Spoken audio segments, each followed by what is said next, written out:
මේක තමයි අපේ පවුලේ සිද්ධ වෙන අන්තිම විවාහ මංගල උත්සවය. ඉතින් අපේ අම්මට ලස්සනම ලස්සන ඝන වැඩි සාරියක් ඕනේ.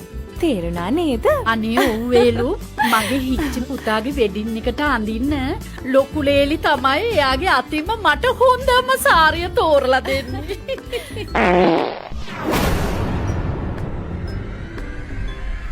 මම මේ වගේ කලින් සාරි කුණන්න ගිය පවුලක පවුලේ සමාජිකෙක්ට පඩයක් ගිහිල්ලා අන්තිමට ඒ කසාදේ ඒ පවුලයි සේරම විනාශ වුණා.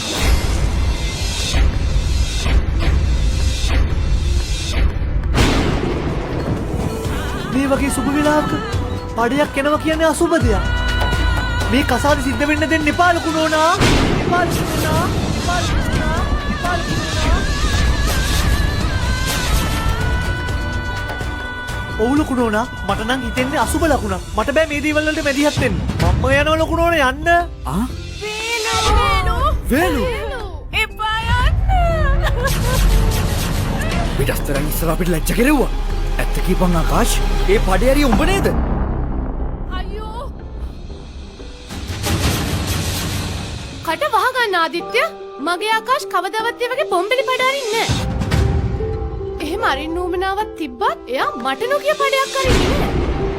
මේ පඩේ හරි මගේ ආකාශ් නෙවෙයි. තමුසේ. එපා! එපා! එපා! එපා! එපා!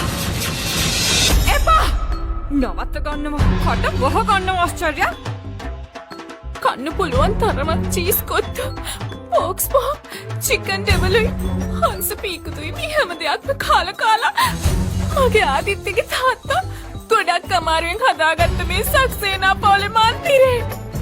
මේකේ ජනෙල් දොරවල් දෙදරන්න රෑ එළි වෙනකම් පැඩලා මේ මන්දිරේ විනාශ කරන්න හදන්නේ ඔහේ ආකාශේ. කට වහනවා බිපාසා. තව එකදු වචනයක් අපිට නොකරන්න. ආදිත්‍යගේ පියාණනුත් මාගේ පියාණනුත් එකම පියාණන් බව සිහියේ තබා ගන්න. මේ දේවල් වල අයිතියක් මේ මටත් තියෙනවා. නොසලකිලිමත් කමින් ඔටෝ පඩයක් ගියා කියලා මේ දේවල් වලට තියෙන අයිතිය නැති කරන්න තරම් මොඩේ නෙවෙයි මේ ආකාශ කියන්නේ. Well done, Bipasha. Good work.